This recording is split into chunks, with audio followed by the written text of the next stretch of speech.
Hey guys, I will show you how to fix this problem on Windows system. Go to search bar, then type your task manager, then click here to open it.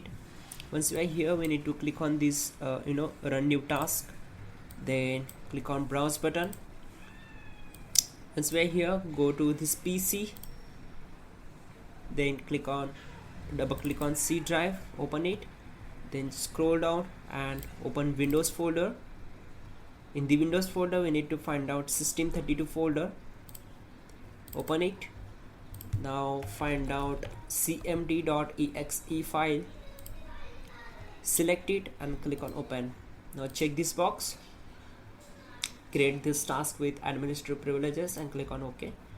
Once we're here, we need to close all the background windows and we will focus on command prompt window.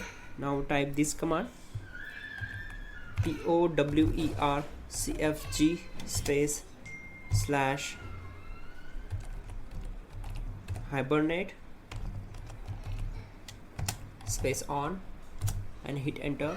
Then type in exit and close this window.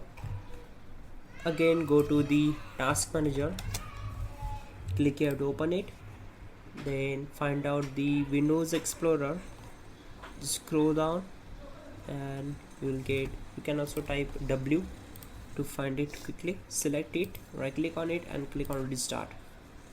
This will take few seconds to complete the process, so we need to wait for it to restart everything in the background on the desktop.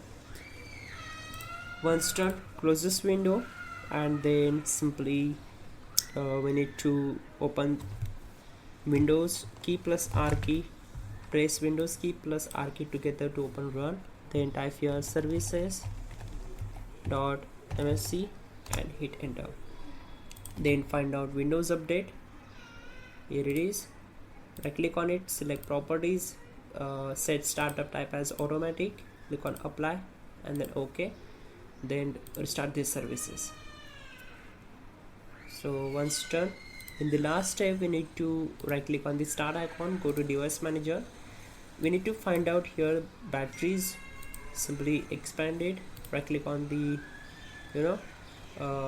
particular adapter, go to its properties, go to drivers tab, click on update driver and select the first option, and the best driver will be installed automatically. If this not work, you can simply right click on it, select uninstall the device and simply restart your system and problem will be solved. You can also check out our description link to fix this issue quickly and effectively. That will be also a better way to fix this issue. Restart the system and problem will be solved.